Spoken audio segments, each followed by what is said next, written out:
Hello, hello, and welcome to the Nerds of the North podcast, episode 11.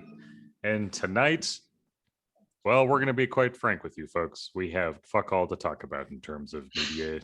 So we're going to be talking more about some things going on in our own lives in terms of media. So it'll be some things that we've been watching, as well as some video games, books, things of that nature. It'll be a little bit more of a personal episode. And for all of our diehard listeners, of which I'm sure there are at least some of you, you'll maybe enjoy this reprieve from us talking about nerdy stuff. So that being said, Nick, what have you been consuming since our last conversation in terms of reading, watching? What have you been up to? I've been watching, dang, I did not start that off well. Let's see. So I watched Love, Death, and the Robots, season number 2, which we can discuss. I know you watched a little bit of it as well. I've been watching a little bit of Jupiter's Legacy, but I think I've run my course with that one at episode 5. Wow, really? Yeah, it's nothing. It wasn't like something where I'm like, oh man, like I hate this show. I just have kind of lost interest. But I wouldn't say it's bad. It's just meandering. Interesting. Yeah, it's all right. I won't really recommend it, but it's fine. What else have I watched? I watched the new episode of The Bad Batch that came out last Friday, which seems like forever ago, to be honest with you. And I watched Army of Darkness, Zack Snyder's new movie on Netflix, and his first zombie movie since his first movie, Dawn of the Dead, which I believe came out in 2004, which was almost 20 years ago at this point. It's kind of crazy. Long time. I watched Casablanca. We can discuss that. I read a book called Man's Search for Meaning by Viktor Frankl, which I read years and years ago, but I read it again. I finished it last week. I'm almost done with the Sandman graphic novels, which also I read years ago, but I decided to reread. And yeah, that's what I've consumed over the past few weeks. And I watched a bunch of random episodes of It's Always Sunny in Philadelphia, which there you go. I think I kind of look like Charlie Kelly sometimes. Sometimes. And I got a guitar, so that's why I have this. Yeah, that's pretty cool, though. Yeah, no, you've definitely consumed infinitely more than I have at this juncture. At least video stuff. I mean, you've been in video games and stuff. Oh yeah, I mean, I've been dipping in and out of several different video games quite a bit recently. Katana Zero, I'm on the brink of finishing that game. That's been super fun. As well as Hollow Knight, my first time ever playing Hollow Knight, or for some people that might be surprising. Yeah, I've heard of it. I have never played it. So. It's a super fun game. I mean, I try and pick games that I are hoping are going to be fun, but then that wouldn't explain why I play Destiny 2, because that game, it just is a leech on your life more than anything. I mean, don't we all have leeches on our life, Matt? Yes, several. My job included. Oh, ouch! Your job isn't gonna hear this, I hope. My job is great. I mean, my job pays bills, so in that context, it's amazing. I have no complaints about my job. I like my job. But yes, I'm currently enjoying a homemade Thai-inspired pizza. Oh wow! Oh, the other thing that came out was the new Eternals teaser, which we can talk about that a little bit too, and what your thoughts on that were. Yeah, actually, I think that'd be a good place to start. From what you were talking about earlier, you had mentioned that I think people were being at least in general on the internet, we're being a little hard on this trailer or teaser. And I probably would lean more into that camp, actually. Um, like as far as teasers go, I think it did its job properly, which was to kind of just introduce like what this movie kind of is. But not so much like what the narrative beats are going to be. But um, but I am still very confused about what this movie is going to be, though. Like, I really don't have a good grasp of like what the powers of the Eternals are, who the Eternals are. Like the name kind of gives it away in a lot of ways, in that like, well, clearly they live for a very long time, especially since if you're paying attention, the time period in which place this narrative takes place over many thousands of years. So that part of it I'm interested in, but like what the narrative thread is going to be, and like who are villains going to be, is there a villain, like what's the story going to be? I just feel like I'm kind of, it seemed like more of just here's who's in this movie, and then that's about it. Yeah, I saw it more as like a tone. Like they definitely were setting a certain tone with it. A more maybe thoughtful MCU, perhaps maybe a more melancholy MCU. And of course, this movie is directed by Chloe Zhao, who just won her movie Nomadland, which is a really good movie. Just won Best Picture, so that's exciting. And I'm surprised they didn't promote that more for the teaser trailer. But yeah, there's some spoilers out there about the movie. I know there's been some people have been critical online about a certain dialogue, which I can kind of understand, because there's one part in the trailer where I think it's Salma Hayek's character. She's kind of like speaking over the trailer or the teaser, and she says, "We've been watching since the beginning of mankind, but we've never interfered until now."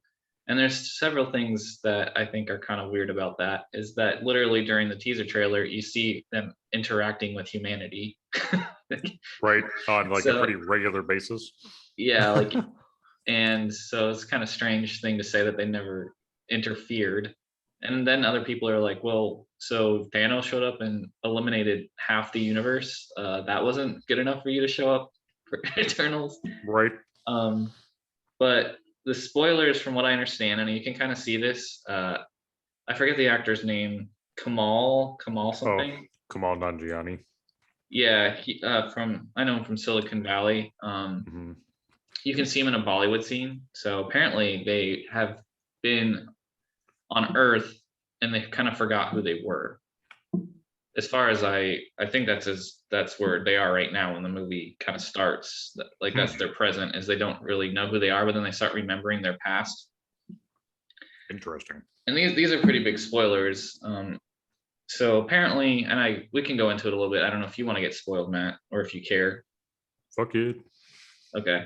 So so the whole thing behind the movie. So the Eternals, I believe they live on Titan, I think, on Saturn's moon. I think that's where they're at. It'd be the same place that Thanos is from. Not the planet. I could be wrong about that. They live in the solar system someplace. I think it's a moon. Oh, okay. So solar system Titan. Gotcha. And actually, I guess since you mentioned Thanos a little bit too, so I guess in the comics, Eternals actually there's a lot of connections to Thanos. Apparently, Thanos's brother is going to be in this movie. Oh, interesting. I like that. Yeah. And okay, so let's just go on from where I'm at right now. So the Eternals have been tasked basically with sort of cradling humanity. And you can kind of tell from the trailer, I think there's a little bit of ominous tone. I definitely got that, where like they say they're helping, but are they really? I mean, I think you kind of pick that up what's the song that's overplaying it? It's like The End of the World or something like that, I believe. I'm trying to remember, but I do remember it was definitely had a ominous vibe to it. Right. So the Eternals basically are tasked with cradling mankind and making life flourish on Earth, and I think it must be human life because Earth actually has a celestial gestating inside of it, and the celestial that's gestating feeds off of life, and so these Eternals are actually they're not even flesh and blood; they're robotic. Ooh, okay. Yeah, and the character apparently that finds that out, that they're actually cradling mankind for basically to be destroyed and fed upon by this gestating celestial, is the Salma Hayek character, Oh, okay. who apparently dies at the beginning of the film, and that's like kind of like the mystery of it at the beginning. Oh, So it's like you're getting who like killed her? everything if this is true. So anyway, Is this so how they're in? Is this how they're introducing Galactus? Are we Galactus's egg on Earth? Is like talking according about to a the spoilers, celestial? I don't think so. I don't think so.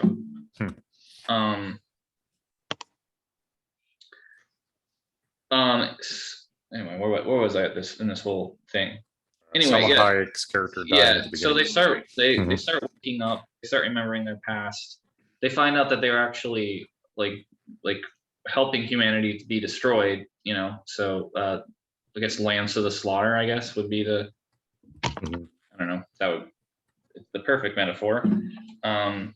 So a lot of them decide to stop it, because apparently the Eternals, this has happened a lot of times in the past, so they keep on getting their memories wiped and then coming back to a new planet to help a new celestial get born. So yeah, so a bunch of them figure this out and they try and stop the cycle, but it turns out that one of them is a traitor and knew about it all along, and so that's actually the enemy in the film. That's Kumail Nanjiani, isn't it? I can tell you if you want to know, at least according to the spoilers. Okay, if it's not him, I mean, I'm kind of secretly happy it's not him. I love him. He's such a fantastic actor. But no, I will keep that part a spoiler because that'll help keep the movie interesting. But I can venture a guess because they have some big. I mean, all of them are big names, quite frankly. But whatever, go on.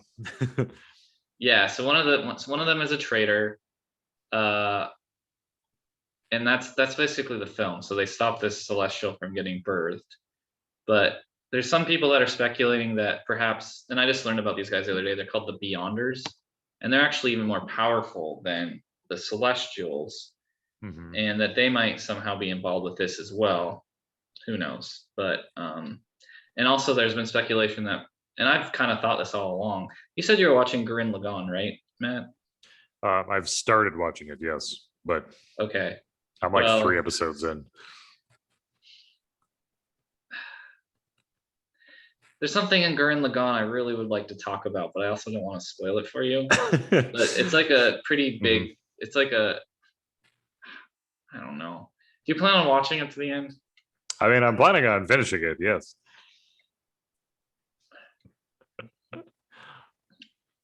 Dang it. I know I will say this, that my only exposure to so to like the being of the Beyonder is from the 90s animated Spider-Man television show. You may or may not remember this episode. I don't know if they're the same character group either. Yeah, right, because this is literally a character named the Beyonder. Yeah, I don't know. The Beyonders, but that would seem like kind of a weird thing for Marvel to do, to have a character called the Beyonder and then have a group of characters called the Beyonders. Yeah. But so what I was going to say about Thanos is there's been some thought that maybe, and I've kind of wanted this all along, that the reason why he was trying to like get rid of half the universe was he was trying to prevent something, or galaxy. Was it universe, galaxy? I don't know. He got rid of half the population of some of the galaxy, let's just say. No, it had to be all the universe, I think, because I don't know if the Guardians of the Galaxy, are they in Earth's galaxy? Anyway, so Thanos was trying to prevent an even greater threat by eliminating half of the population of the universe. And there's thought that maybe he was doing that for a reason, and it could play into something with the Eternals.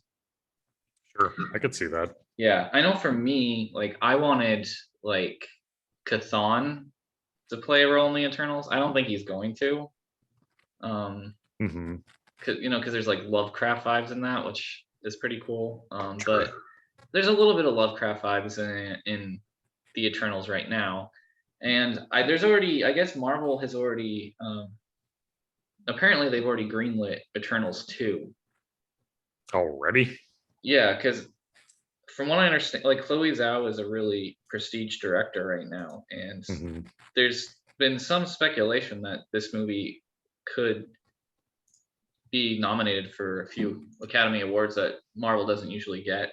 And one thing I did pick up on the trailer as well is you can tell this Chloe Zhao very specifically filmed this movie in a certain way. It doesn't look like a normal Marvel movie, like that opening scene of that coastline, and sort of the kind of nomadic people who are like seeing the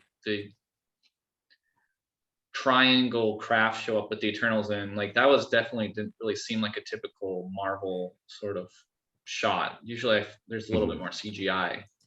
Sure. So I was I don't know, like I know there's been a lot of criticism and skepticism of this film, but I'm still intrigued. I think it could be really interesting, depending on depending on if it's good or not. It could be a huge bomb. It could be the worst movie Marvel's ever done, or it could be the best movie that Marvel's ever done. I mean, honestly, I don't really think it's going to be a terrible movie. My only gripe so far with this whole like film is how I feel like the teaser just wasn't quite enough to like provide enough context for like some, because like we get the whole narrative from the actual trailer, or we get a good chunk of the narrative to understand more of what's going on. Whereas like I feel like the teaser is just kind of like, these are people, quote unquote people on Earth that like live forever seemingly and have some sort of powers. And that's about it. Like it's just kind of like a visual, it's like a piece of eye candy more than anything that gets fed to audiences. And I really don't think the trailer did much more outside of that, or the teaser did more outside of that. Yeah. I mean, to me, it definitely was trying to set a tone or a mood, like trying to just get like a feeling of it rather than like giving a ton of plot details. Right. Which I'm fine with, and actually I would prefer that for most movies anyway. But it might not have been enough for this one. And I think the issue too, and we talked a little bit about this too, is like some movies, like the studios don't need to promote that much. Like they can just like release a picture of like, I don't know, Yoda standing on a rock and like talking about the Force, and people are going to show up to that. But like for a movie like this, where people don't really know what it is, I think they're going to have to do a little bit more in the marketing department as far as beyond just like setting a tone. And I think if anything, Marvel, after seeing the reaction to this one, I can definitely see them kind of course correcting maybe their marketing strategy with this one.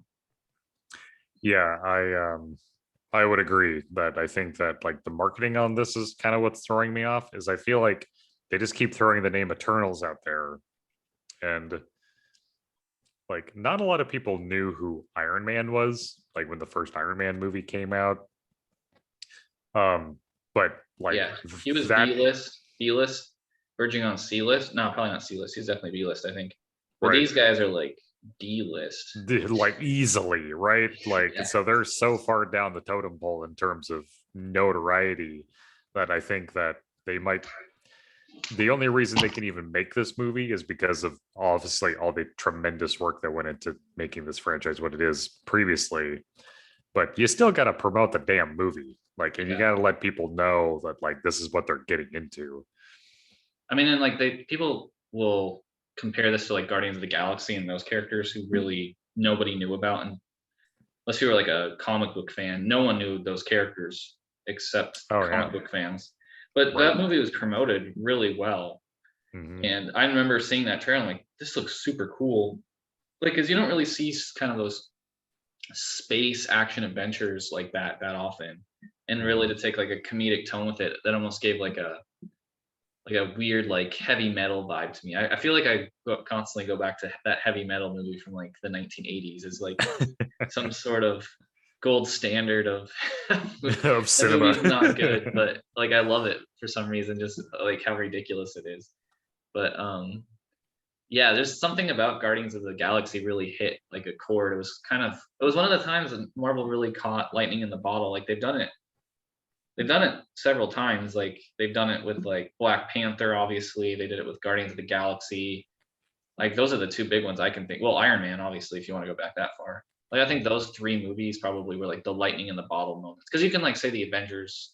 I wouldn't really call that a lightning in the bottle. That was more like a setup. You know, there was a foundation set. But I and was gonna say, they're trying to do it like with I think Captain Marvel, which I think kind of didn't hit the same chord that those other ones did, and I think they're kind of trying to do it with the Eternals and mhm, also Shang-Chi a little bit, sure. especially Mhm. Shang-Chi. I think they're trying to kind of get that sort of same like energy. Right. I think they're gonna have a hard time with that though, with these two properties, mostly just from people got really comfortable with the cast of the Avengers that we've like essentially grown up with at this point. And I think moving away from that into a new um, phase, as Marvel often puts it, is going to be a challenge this time around because I feel like they had a really nice like set of stepping stones to use, or like more of like a staircase of like suspense of disbelief. Like with Iron Man, it was all like this guy's really smart and he has a lot of money and he can build suits of armor for himself. It's like, oh, well, that seems pretty feasible, you know. Hmm. Like outside of like it being possible, it seems feasible, right? Like, and then they kind of made the jump to like, okay, now there are like other worlds and like kind of gods, like with Thor. And then like Captain America was definitely along that same lines as like Iron Man. And but like one of the last things they introduced, I feel like, were like magic and space into Marvel. Because correct me if I'm wrong, Doctor Strange came out. Yeah, Doctor Strange definitely came out after Guardians, right? Yeah, it did. Yeah, the first Guardians was part of the Phase 2 that Kevin Mm-hmm. Feige has, and Doctor Strange was Phase 3. So yeah, And definitely. I think Volume 2 came out after Doctor Strange, but I could be wrong about that. But I feel like with Guardians of the Galaxy, it was a very approachable way to like introduce audiences to space in a way that, yeah, like the comedic take, I think, is what really sold it. That and having a bomb soundtrack with all of that awesome classic music, I think the really. characters were really unique too, because Mhm. I mean, Rocket Raccoon's like, what the heck is that? That's really crazy. And Right. then Pulling Drax Groot obviously and was pretty interesting. And then even mhm. Peter Quill, I think he's a pretty cool character too, actually. Um, and then Groot, I mean, like a walking, talking tree. That's pretty, Right. it's pretty interesting. But then yeah, like with Eternals, I think you're delving back into space related stuff, but now you're getting into like some really fringe uh like I don't know, like really fringe characters in the comics in general, but just like in popularity, but also just in the believability, you know, like Guardians of the Galaxy is the people traveling around in spaceships and like outside of Guardians of the Galaxy 2, if you want to start talking about living planets and all that jazz, yeah, you're getting into the weeds sci-fi wise, or how deep the sci-fi goes. Eternals feels like it's absolutely jumping the shark in that regard. I kind of have a theory that Marvel was just trying to catch up with like the current timeline, as in Mm-hmm. like, so the Avengers Endgame pushed it out till I think like 2023, And so like a lot of these movies are sort of like nebulous. Like Eternals, obviously, like it doesn't like move the story forward, I don't think. And I don't know if Shang-Chi will either. They just kind of introduce characters. So I'm Right. kind of thinking like they're kind of like, spinning their wheels a little bit until they can get back to like the current time. Hmm. So like No, like so 2023 will be the real year that we're living in right now, and also the Marvel universe will then also be being set in right. 2023 instead of being in the future by a few years. No, I totally agree because I think like I don't know. I think Kevin Feige has been on the record for talking about how like the phasing of the Marvel movies wasn't always a thing. Like this wasn't a plan from the start for them. Like the Infinity phasing and or like the Infinity storyline was not something they had planned from the start. It was a narrative that got developed as the films came out, and they're able to Yeah, kind of spearhead it a little bit more as they got a better idea of what they wanted to do. yeah. I'm sure that they knew they were dealing with Infinity Stones from the very beginning, Hmm. but I don't know if they knew obviously the ins and outs of what they were gonna like. They didn't know everything. They didn't know like they were gonna get Spider-Man back to Yeah, right. use. So, and I think there was a lot of stuff like that. And I mean, at the beginning of Marvel, like of Marvel Studios, they had no idea they were gonna become like as big as they are, the institution that they are, the like money printing institution, you know. Hmm. Um, so yeah, I mean, I think they had they obviously knew they had Infinity Stones from the very beginning, and you even see Thanos at the end of the first Avengers. But Hmm. yeah, I doubt they knew everything that was going to happen leading up to like Endgame, so or Infinity War and Endgame. Yeah. Yeah, no, totally. Like I think and like it definitely took them a hot minute to be able to decide on that narrative ultimately or how they wanted to take it. But Hmm. I kind of appreciated that level of honesty from them in that regard. Like it kind of admitting like we didn't have a fucking clue what we were talking about initially, but as time went on, we saw how popular these characters were and how this story could really blossom. Um, and so I'm kind of hoping for the same thing with this set of movies, or like with this new phase of movies coming out. Like we're gonna get some weird stuff that'll hopefully like kind of choose where the narrative is going. Um, who knows how much we will see of the Eternals in coming movies. Considering the vast number of them that there are right now, it would surprise me if most of them even survived this movie. Yeah, I think the spoilers have several of them dying, but I don't know. The other thing too is there's one of the Eternals is a little like a girl. She's played by Mhm. a kid, but in the movie she's probably always been a kid forever. Right. So obviously, like if they're gonna make a sequel, she's gonna age in real life. So I'm sure that that's factored in somehow, and I think it is, if I remember the You're on the spoilers correctly. chopping block, the little girl. I think she lives, and I think she starts to age or something, like a normal girl or something. I don't know. She's a real girl. Yeah, it seems like such a Disney plot or something. Yes. Yeah, I don't know. I'm excited to see it, but like I'm not like dying to see it. It won't Hmm. be like a if theaters are if theaters are back at where they were. I'm not gonna like be there at midnight to see that one. That or Shang-Chi, not Shang-Chi.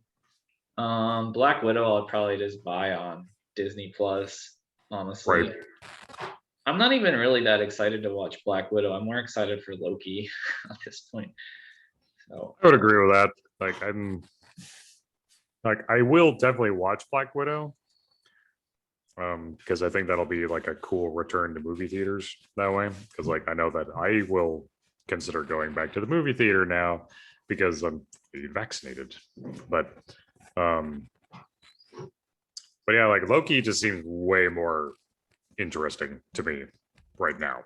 Like whether or not that's fair or not, or even warranted, I don't know. But Yeah, I just like the whole multiverse aspect. Like I'm excited to see the new Spider-Man too, because I mean I'm pretty sure that uh that the old like Tobey Maguire and Andrew Garfield are going to be in that. And they also obviously have like a bunch of the old actors that played villains in the previous Spider-Man incarnations coming back as well. right.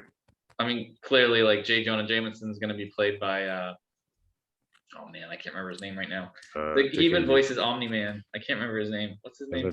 J.K. Simmons, who does the voice of J. Jonah? No, wait. Yeah. Yeah, it is. Is it J.K. though? It's like that sounds like J.K. Rowling. I know it's. Isn't it J.K.? Yeah, J.K. Simmons. Okay, it is okay, J.K. Just kidding. But yeah, and then they also have I think Alfred Molina is his name. Al Molina coming back to play Doc Ock, and Jamie Foxx coming back to play Electro. And it also seems like they're getting William Dafoe to come back to play the um, Green Goblin. Man, that was like cycling Green Lantern, Green Hornet. No, it's.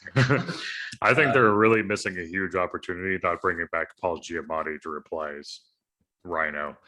I mean, only in that, they might. only that we didn't see him at all in the movie do anything. So. I don't even remember him being in those movies, to be honest with you. He literally was at the very end of Amazing Spider-Man 2, I think is what it was. Yeah. Well, like the Spider-Man movies are kind of weird too. Like even the MCU ones, because they kind of introduced Scorpion at one point. And they also had like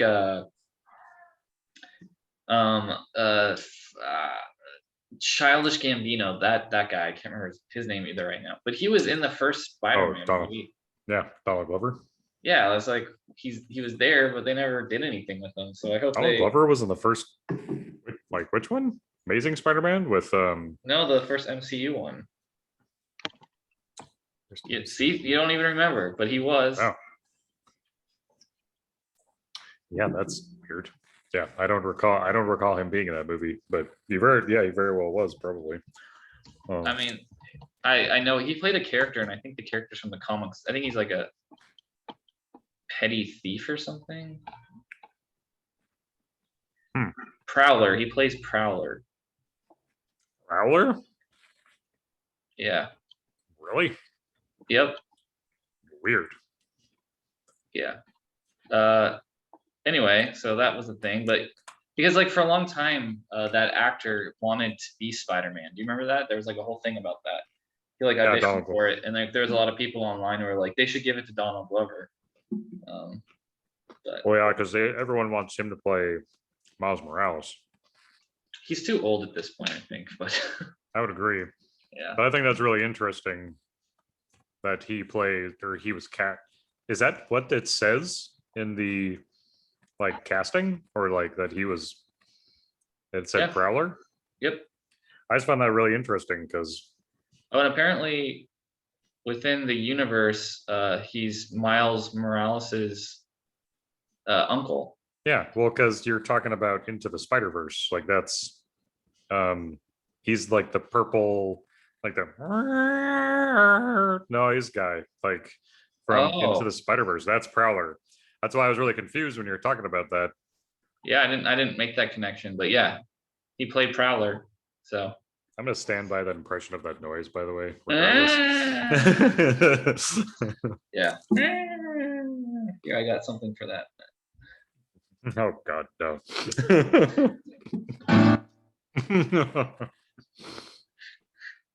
But I do have a topic that I think would be worth talking a little bit about. Okay. Because I think it's so delightfully bad. So you might have seen that the script for the live action Powerpuff Girls show got leaked. I haven't followed that at all, Matt, since we last talked about it. So the script for the pilot leaked, and my friend, it's bad. It's so bad. Good. Like, Good. now I'm glad it's bad. I'm having trouble finding full like a full version of the script, because I think the studio, I believe it's CW, is probably scrambling to get this shit off the internet. But since this leaked, they have pushed back the release of the pilot as a result. Okay. Well, I mean, what are they just gonna reshoot it or what? I mean, I would honestly say yes, based off of what I've. So I heard a reading of a bunch of the bits of it from earlier, but never in my life would I have expected to come across a movie script that made reference to TikTok, Harambe, and Dirty Dancing and Jerry Orbach, like all in the same script. Like who Harambe. the who the fuck is this movie or is this show for? What is their demographic? Like you're making references to TikTok, which is like now. Harambe, which is like what, 5 years ago? Like I don't know. I probably mean, not 5 years ago, I think it was longer ago than that. But but then Dirty Harambe, I Dancing. mean, that's he's like a meme. Yeah, he's So a meme, but he's a dead meme at this point. He's a no, dead he's gorilla and he's a not. dead meme. a He's hundred not. percent It is not dead. Harambe lives in our hearts. in our hearts. Yeah. But I have a few excerpts from the script that I can read to you Okay. here. I'm ready for it. So this is where the Dirty Dancing comes in.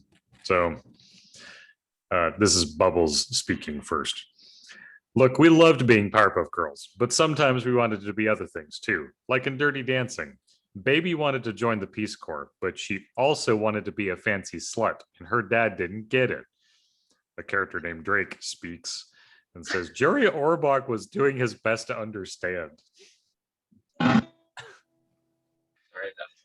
That's classic line. And then I mean, I like it, Matt.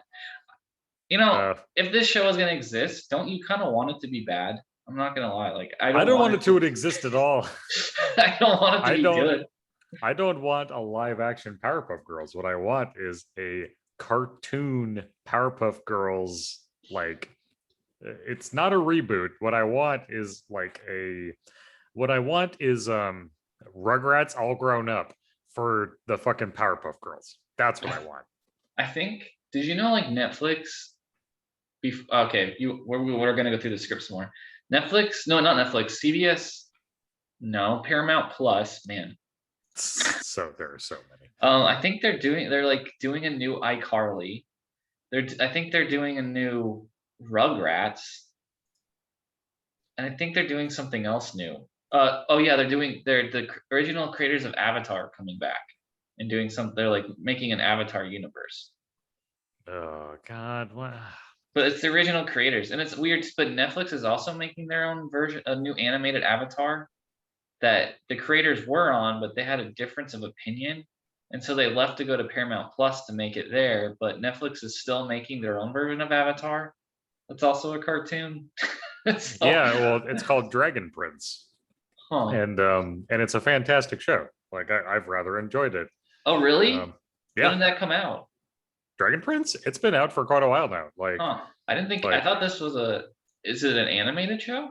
Yeah, it's an animated show. I don't know if like this is what I would call like their answer to Avatar. But no, is it part of the Avatar universe? No, it's no. They are making a show that's going to be part of the Avatar universe. See, stop. No, I want that to stop. Just well, there's going to be like 2 sequel like shows to Avatar. One's by the original creator, and one's by the Netflix.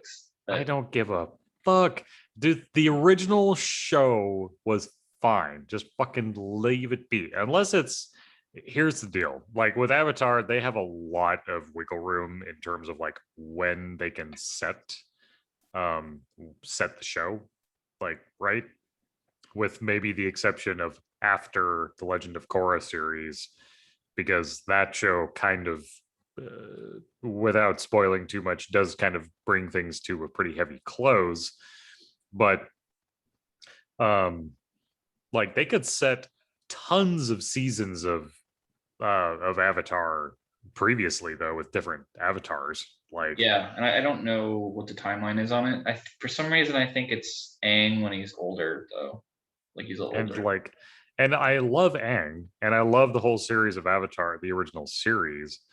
But I'm so done with like all these spin-offs of like it's like, can we get some new shit? Like, I'm just tired of these remakes of things. Like, remember Powerpuff Girls? Remember, like, it's just Yeah. like everything that we liked as children, like Transformers, Teenage Mutant Ninja Turtles, Powerpuff Girls. Like, didn't we even just talk about like, isn't there like a Dexter's Lab thing that you had maybe mentioned, or maybe I'm crazy, I don't know. I don't I don't but think so. but like regardless, like I'm just so tired of this bullshit like getting rehashed 1,000 times. It's like make something new, like try something different. Like Avatar was great. I mean, my personal opinion, and I'm sure that a lot of people share this opinion, but like I think the original series of Avatar is single-handedly the greatest piece of animated content that's ever been made. Period. Like, That's like pretty crazy. I don't That fuck around with Avatar. Avatar is perfect. Like, the if greatest piece of animated content ever produced. yes, Wow. I will die by that statement. So freaking good. Huh. And like I guess if I'm going to put it on a pedestal next to anything else, it's like Avatar's up here. You know what's right next to it? Like the original Toy Story trilogy. Like, and mind you, the trilogy. I actually didn't mind the fourth one. I never saw it, and I don't know if I ever will, quite It's not frankly. bad. It's not bad. But yeah, but it was good the way it was. You know what else? You know what else fits in that category? Back to the Future. Like it's good the way it is. Just leave it alone. Like we don't need more of that. Like just try something different. Like for God's sakes. I guess what I'm saying is I'm really tired of Hollywood not having an imagination, apparently. Yeah. I don't know. Like that kind of stuff doesn't bug me, and I think it's partly because I'm a fan of like comic books. Like Mhm. those characters are constantly getting new spins on them and updated for new generations. So it doesn't really bug me that they like that they come up with a new Powerpuff Girl idea. I mean, as humans, we've been doing that since we've been here. We're still making new, I mean, stories about like Odysseus and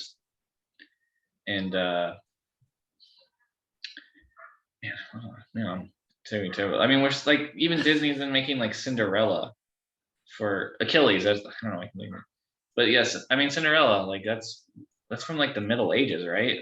But they're Mhm. still getting mileage out of it, which is kind of crazy. So I don't know, like Yeah, there's that kind this. of stuff just doesn't bug me that much. I will agree. But even I mean, we're living in an age where we get so much new content on a regular basis, and a lot of it is new.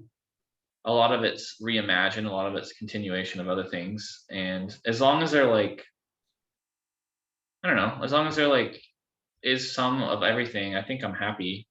I mean, even today we're going to talk about like Love, Death, and Robots. Like that's a whole thing. Like it's an anthology with all new stories all the time.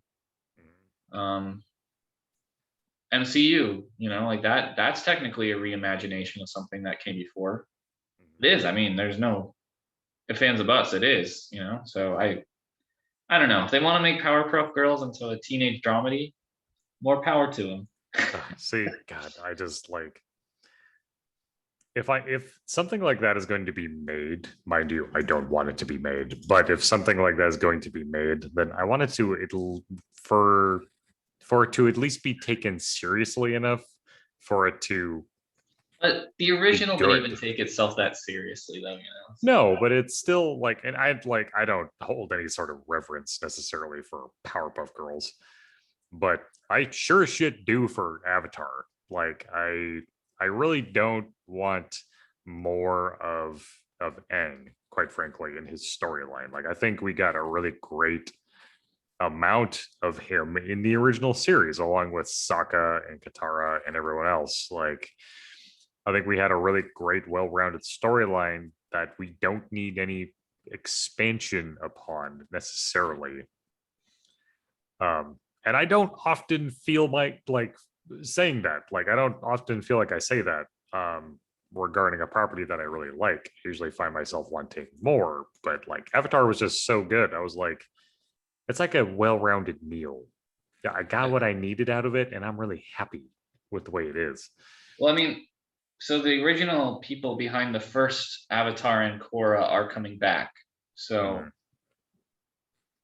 take that for what you will. I mean, it's not like a whole new reimagining of it. Like hopefully that, I mean, if anyone's going to have reverence for the original, it's going to be them. It's not, I mean, speaking of Avatar, we could talk about M. Night Shyamalan's awful film that he produced. I never ever want to acknowledge that that existed in the first place. It was an absolute Ong. You've got to be shitting me, Ong. God damn it. Yeah. I mean, that was during M. Night Shyamalan's awful movie phase. He just released a series of turds like right in a row, all terrible. Like there was like The Happening. That was so bad.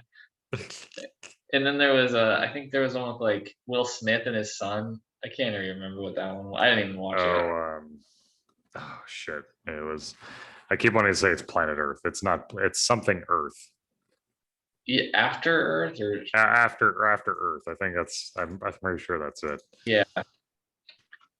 Yeah, I didn't even watch it. I heard it was really bad. But now I think M. Night Shyamalan's on an upper trajectory, I think, being back. Well, I don't know. Let's not jump to conclusions here, my friend. I mean, The Sixth Sense is such a great movie, and so is like the one with Bruce Willis and Samuel Jackson. Oh yeah, I mean, there's the Unbreakable. Unbreakable, series. Yeah, and I mean, I actually did like The Village and Signs. I like actually a lot. So anyway, we don't need to get on that topic, but yeah, do we want to any more interesting excerpts from this script? Let's see. Let's see. So this kind of killed me for what it took away from what the show could be. All right, so Bubbles. Blossom's fine. I saw her on Insta that she has a boyfriend. I saw on her LinkedIn that she got promoted, and I saw on Facebook that she still talks to Grandpa despite their political differences. Buttercup. Coming back here is probably triggering for her. Bubbles. Why? Because she's the one who killed Mojo? I mean, moveon.org. That's hilarious. Are you kidding me? That's so bad. Are you kidding me? That's not even the worst of it. But that's like intentional comedy, though. Like that was like, I think that's supposed to be absurd. So and then little excerpt here. Blossom. Aren't we here to investigate? Buttercup. I'm here to pick up bi-curious townies. You're here to avoid Drake. Bubbles is here to investigate, but she forgot Butch hates her. Luckily, we're dealing with another hate boner, so alcohol helps. Why do you know so much about hate boners? Says Blossom. Buttercup. Life is one big hate boner. I mean, she's not wrong. And then the one that kind of kills me. This was the one that really did me in. I can get this pop up properly. Yeah. All right. So this is the enter the Powerpuff Girls home hallway, Buttercup's room. Day. Blossom heads upstairs where the bumping sound continues from Buttercup's room, then abruptly stops. Blossom opens the door and finds Buttercup in bed with Macy, the woman she eyed at the bar the night before. They've just finished. Finished is 100% in quotes. Blossom. Oh God, I'm sorry. Buttercup. It's fine. She looks at Macy. We're done, right? Macy. I'd say 6 times is enough. Okay. Yeah, that's. I don't know. I feel like all these shows always have to have like some sort of weird walking in on like a lesbian scene. I don't know why. Because Yeah, like Jupiter's Legacy also had a scene like that. I'm like, this seems really unnecessary. um, there are but- just and yeah, like I can't even find some of the like I've seen parts of the script that had like the mention of Harambe so and Mojo Jojo's dead in this show? apparently Mojo Jojo is dead. Huh. Which is what really upsets me because I'm like, well, like, what are you even doing with a Powerpuff Girls show if Mojo's dead? I Like, figure it's live action, so how are they gonna make like a talking monkey? I don't know. How are you going to make these three girls fly around in their cute little dresses on a regular basis? CW doesn't have that kind of fucking budget. You kidding me? I don't know. Maybe I mean I don't know how hard flying effects are. They probably just need to get like some cables and then lift them up and then make the cables. If you've seen one episode of Arrow where the Atom is a part of the episode, those flying effects are nothing to write home about. I haven't Like, seen those, but yeah. no, like I'm really happy that this happened only because this studio is having to take a long, hard look in the mirror and go, okay, Huh. that didn't go well. There's and a Mhm. sorry, you go on that. Oh no, just like I want them to reconsider truly what they want to be doing with this show. Because the fact that it's a series, I think, is what's really crazy to me too. I would almost much rather a movie Hmm. of Yeah, some like I kind. said, I think they're kind of going for the Archie kind of vibe with this show, perhaps, or like a Pretty Little Liars sort of situation. Which Ugh. I don't know, whatever. Yeah, no, I was just gonna comment like there's a probably everyone knows this YouTube channel. I didn't, but it's the Quarter Crew, and they talk about like VFX and Mhm. in like movies and TV shows, and some of the VFX in those CW shows is so bad because like that Supergirl, I don't know if that was on the CW or not, but like they showed Yeah, some of that was that, a and I'm like, CW show. oh man, this is so terrible. It looks really not great. Yeah. Like, and I, yeah, like I fell off the bandwagon pretty hard on Arrow, and I honestly couldn't tell you like even when that happened, and that's how not important to me as a show it was. It's like I just don't remember when I fell off because it just wasn't very good after a while. Yeah, I think that's a lot of CW shows actually. I mean, I used to really like Supernatural, but for some reason I eventually just kind of stopped watching it. But it was good, but I just you can only watch one of the brothers die and come back so many times. Yes, yeah, like I think, and like Arrow is just as bad in that same way. It is like characters dying, coming back. It's like just make up your fucking mind already. Like, Yeah. Well, I and mean, like in the show, they in Supernatural, they literally like die. They like go to hell or purgatory, and then they come back. Or right, it's like okay. I mean, it's it's part like of the show's mythology. So, but which is it's cool the first time it happens, but then it kind of like when it keeps happening again and again, yeah, it is. But no, I can say that I just don't think that this series should exist. Period. Like I don't know. I'm excited for it. I'll probably be there No, God, for this thing just because you hate it so much. I So, am gonna. Yeah, you can watch that all you want. I will be watching literally anything else. um, okay, I don't know what else we got to talk about. Probably not too much. I guess we could talk about Star Wars: The Bad Batch. You haven't seen it. I thought it was really good, actually. The third episode. Yeah, tell me about the episode. Because you want to be spoiled, right? Yeah, just spoil me, baby. Well, the big thing that probably most people are talking about is that so in the I believe it was the premiere they go to I can't remember the name of the planet, but the Bad Batch go to a planet to like basically eliminate some like nascent rebels who are led by Saw Gerrera. You remember that? Okay. Yes. So in this episode, Palpatine, not Palpatine, Moff Tarkin, Grandma Tarkin. He sends uh, um, Crosshair back with with some non-clone troopers. So they're like the first group of non-clone troopers that the Empire is using. Ooh, okay, that's cool. And he sends them down to the planet. And one of the guys is kind of a jerk. He's like, "Oh, you're a clone. I'm going to take control." You know, it's kind of like the typical bullcrap that shows like that kind of have. But so they basically kill almost everyone, and all that's left are like a few of the rebels. Like there's a kid, and there's like that like kind of soft looking like guy with the horns, and like a lady, and a obviously civilians. I think they literally say they're civilians, and like Crosshair is about to kill them all. You're like, oh man, this is getting pretty dark. You're like, okay.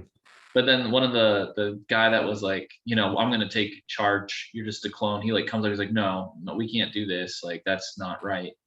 So Crosshair says very chillingly, he's like, good soldiers follow orders, and he shoots the guy, and he turns around and like he, along with everyone else, start to mow down the civilians, like the kid and like everyone.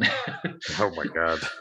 Yeah, and it's like, oh wow, I'm surprised they actually went there. And then Crosshair goes back to the Camino, and he's like kind of looks upset a little bit, looking over at like his old compatriots, like they're all betting, and like the other, like the new like human or the non-clone troopers are getting into their beds and stuff. I don't know. It was a good episode. I would I would recommend it. And oh dang, that was 2 weeks ago. They actually came out with a new episode that I saw last week. That was also really good. It was, the animation was beautiful. It had Fennec Shand, the character from Mandalorian in it. She's in it.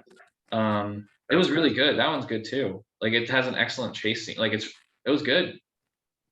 Definitely would recommend. Yeah, I do plan on continuing to watch. I continue to watch The Bad Batch. I've only just had stuff going on in my life where I've been putting my time in other places, but yeah, no, like I think the show is worth watching to some degree, at least. It's getting better, actually. Like each episode is actually getting a little better. So I would. Yeah, and I do think that I would tend to agree. Like from even the first to the second episode, I was thinking this is better. Like not amazingly better, but even just from what you're describing, I think I find myself getting into the show more, but I just gotta sit down and take the time for it. So I mean, would have like 2 episodes to watch to catch up at this point, but oh yeah, no, they're good 2 episodes for sure. Yeah, and then like Love, Death and Robots, I did watch through all of that. I don't know if we really want to get into it too much. My favorite, I think, was the one with the kind of the world where no children are allowed to live because everyone's immortal. And the one with like the giant that washes up on shore that looks a lot like Dennis Reynolds from It's Always Sunny. Those are my 2 favorites. I thought, I mean, overall, I think it wasn't as good as season 1. It was definitely shorter. There was not as much. I won't say there was probably as much violence. There definitely wasn't as much like sexual overtones in it at all. Like it was, that was way more toned down this time. I don't think there's any nudity at all, actually. Which is yeah, fun. I was honestly kind of surprised, like with the episode, the newest one that I just watched, which was focused on Snow, like the mercenary, I suppose.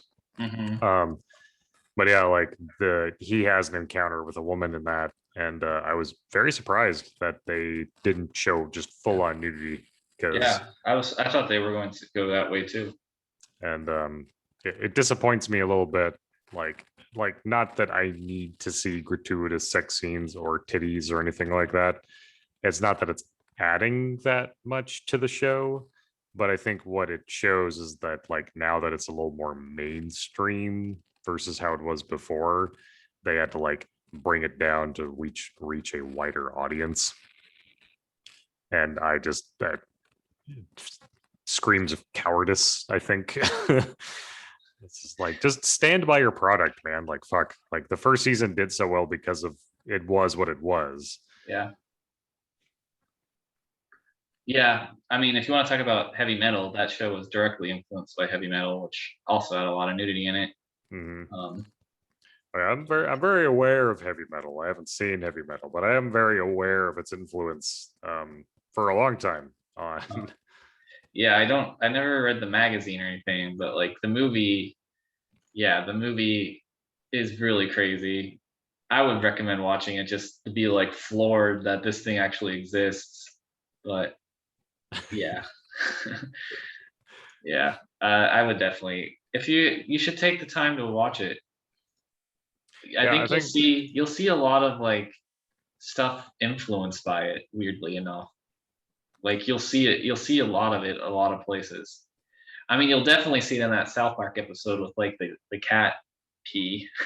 yeah. But yeah. Yeah, no, I think I mean my list of movies and shows to watch definitely grows by the day. And there are not enough hours in the day, but I do agree that I like heavy metal's been one of those ones I've wanted to watch for a long time. And I'm hoping at some point find the time for that. You could just put on the background.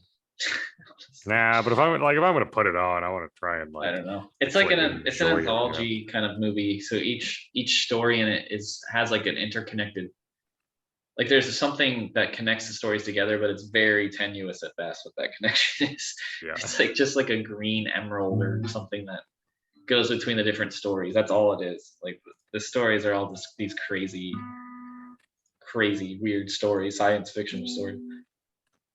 Yeah, because I Lots of boobage. lots of boobage. Yeah, especially there's one specifically that South Park riffs on, but Yeah, I like it's crazy how like older movies like that could have such a large effect on things later down the road in media and stuff. But I've heard that a lot about heavy metal, like, and so that's a reason why I'd want to watch this, because I know I like understanding those references, but also like getting to enjoy the reference itself. You know? yeah, yeah, totally. Yeah, I know even heavy metal influenced me when I was writing my own comic back when I'm in high school, Piggy the Superhero. Back in the day, classic. With Heroic Man, he was directly influenced by heavy metal. I'm surprised we never watched heavy metal together, because that was one that I would have thought I would have watched with you. But it's like one of That would those be movies like Akira that like Akira is one of those movies that you can see influencing a lot of different things that come out. Mhm. Like Akira, like that's actually the movie. The thing I was thinking, like the ultimate animated thing ever. That's the movie that came out to me as being maybe would be my selection, just because I end up watching that movie at least once a year. It seems like, just because it's so crazy. I just like it so much. I don't know why, but I mean, I don't know if I enjoy Akira nearly as much as you did. I do have an appreciation for it, but I just like its vibe. I think it has a really cool vibe. Same with heavy metal, actually. Heavy metal. It's like Mobius's art. It has like that same sort of like, I don't know. It's just like these far out like science fiction fantasy landscapes. This is great. It's great. just really cool for sure. Yeah. Getting into the weeds here. Was there anything else you wanted to talk about? I mean, I did see Casablanca. Does it hold up? I think parts of it do. Mm-hmm. I would recommend it just for its historical context. I think the most interesting thing about it is that it came out in 1943, which Mm-hmm. obviously was before the end of World War II, which I didn't realize when I was watching it. I think that makes it actually a lot more interesting, because like people didn't know, at that point, like who was going to win the war, and I think that's kind of interesting context to look at it through. Sure, no, 100%. Yeah. Army of Darkness. I don't need to talk about it much. I thought it was all right. there's a lot of action. There's a lot of blood. The characters weren't really there for Oh, me. wait. Do you mean Army of the Dead? Oh, sorry, Army of the Dead. Yeah, Army of Darkness is a great film. My bad. Army of Darkness is one of the best films probably ever made. But no, Army of the Dead. Yeah, it was all right. I love Dawn of the Dead, like Zack Snyder's movie, but I don't. This one was okay. I like Justice League, his Justice League that came out a little while ago, way more than this one too. Oh, really? Interesting. Mhm. Yeah. Yeah, I do fully intend on watching Army of the Dead. I think like I've said before, Dave Bautista, I just really appreciate him as an actor, and I'm really interested to see like him show his acting chops if he has any. Um, Yeah, I wouldn't go to this movie expecting to see his acting chops. no, definitely not. I don't think that's the place for it, but I want to support it for that reason. Because I don't know, like I think I really liked his character in shoot, it was oh my god, why am I forgetting the name of this movie? Blade Runner 2049. That's the movie was in my head too. Yeah, he was Yeah, really good in that. I thought yeah, he was excellent in that. For the brief scene he was in. yeah. He wasn't in very much, but like I thought he did a really good job. Yeah, he stuck out to me as well in that film. Um, yeah, this one, I don't know. I think the thing that interested me most about it, and this is Mhm, probably stupid, but there's a character in the movie that mhm, was played by, I can't remember his name. I think his last name was like Delio or something. Who, after the movie was finished filming, it came out that he had allegations against him of like sexual, uh, like being sexually inappropriate. So mhm. basically, after the movie was done, they went back and put a whole new actor into that role throughout the whole film. So they got rid of the guy and put in a woman in that role, Oh yes, I and had it's like heard of this. it's pretty seamless. But I just thought it was pretty fascinating that they have the technology to do that.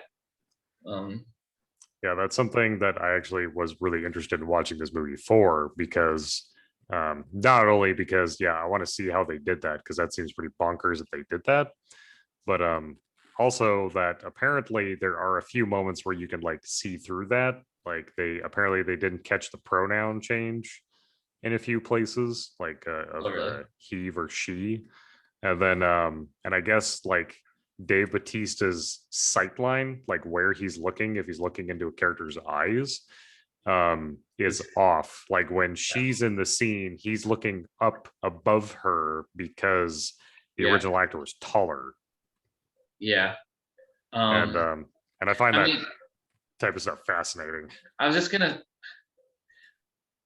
the thing is, like, I don't know if I had not known that during it, when I was watching it, if I would have picked up on her even being like different than all the other characters Sure.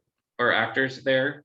But for some reason, like, there was something in her first scene, it just didn't seem right. There seemed like, I don't know, I can't really explain it. It just didn't seem like she was actually interacting with the actors. Sure. It seems something just seems kind of off with her in the movie. And I don't know. I don't know. I'd be curious if you when you watch it, if you can like pick up on it. But I definitely, even before I knew it, I felt something was off with it. Because usually when I watch a movie, like I'm like, okay, I'm gonna look up Wikipedia now and like kind of do some Mhm. more research while the movie's playing, which is usually how it goes with me. Sure. And then I found out and I'm like, oh, I didn't realize that was that, she wasn't actually present when everyone else was like filming it. She did everything after, all her scenes after everybody else was done. And they just put her into it. Mm. But yeah, there's just that definitely feels like something like she's not there, like she isn't with the other actors, and like it's just weird. I don't know. Yeah, I'm excited to try and catch that and to like kind of see what you're talking about because I think that's fascinating stuff like movie details like that. We could do another entire podcast about just like movie detail shit. That'd be fucking awesome. Yeah, But yeah, no, like I think the technology is really incredible. But I think this is an example of it being used for, I guess, for good, because especially because if the original actor was an asshole, with the allegations, like that, it seems appropriate to, because like how many times has that happened to a movie where I don't know. I remember I, I can't this I don't know, this maybe sounds shitty. I'm really glad that I got to watch Seven with my wife before Kevin Spacey's whole like blow up happened, because I was like, I could never watch that movie again without feeling kind of weird about him being in it. Yeah. Well, I mean, he was in a lot of.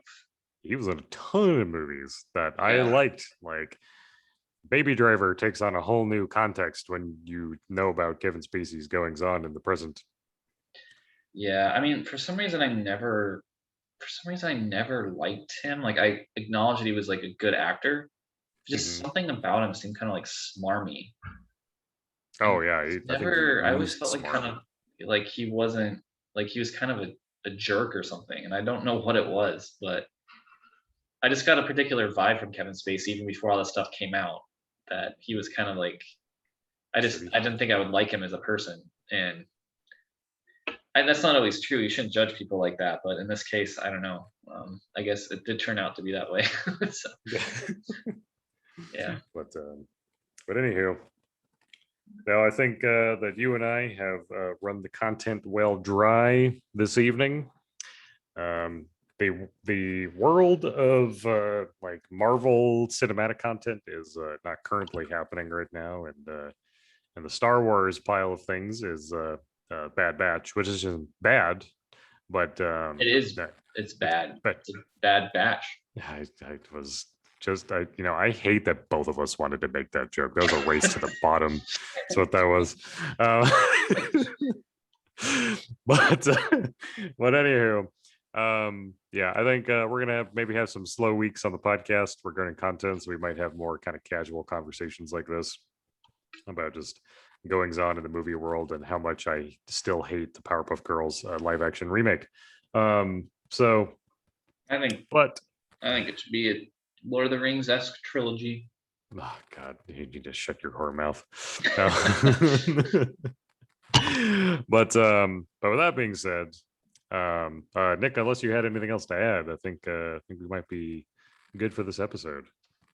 Yeah, I think we're good to go. I can't. I mean, unless we want to get into my book reading, but I don't think we're gonna. So Well, thank you all for joining us today on this episode 11 of the Nerds of the North podcast. Thank you so much for listening, and we look forward to speaking to you all in the next episode.